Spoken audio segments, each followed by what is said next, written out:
In this guide, I'm going to show you how you can set and equip your custom weapons here in Battlefield 6 and RedSec. Before we do dive into this guide, make sure to like the video and subscribe to the channel with all notifications on. It really does help with the channel. It lets us know that you want more content like this. We'd greatly appreciate it. And if at any point with this guide you do have any questions, just ask them down in the comment section below and we can help you out further. I'm going to be doing my best to reply to every single comment down there. But from the home screen, go ahead and tab over to the loadout section right here and select one of your classes and just scroll through your weapons. I'm just going to use this assault one right here. And then let's open up this and you can see all of these weapons right here.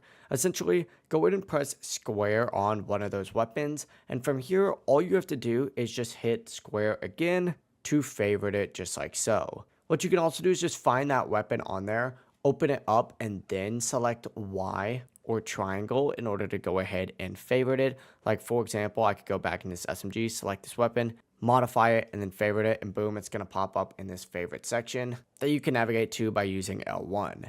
Now you can have multiple favorites. Obviously, I have multiple favorites right here. But if a slot is full, favoriting a new weapon will replace that old one, and once it is set, your favorites are ready to use whenever you enter in that game. That really is it though. If you guys do have any questions, just ask them down in the comment section below and we can help you out further. I'm going to be doing my best to reply to every single comment down there. And if at any point throughout this guide, this did help you out, make sure to like the video and subscribe to the channel with all notifications on. It really does help with the channel. Let us know that you want more content like this. We'd greatly appreciate it. Have a great rest of your day. Peace.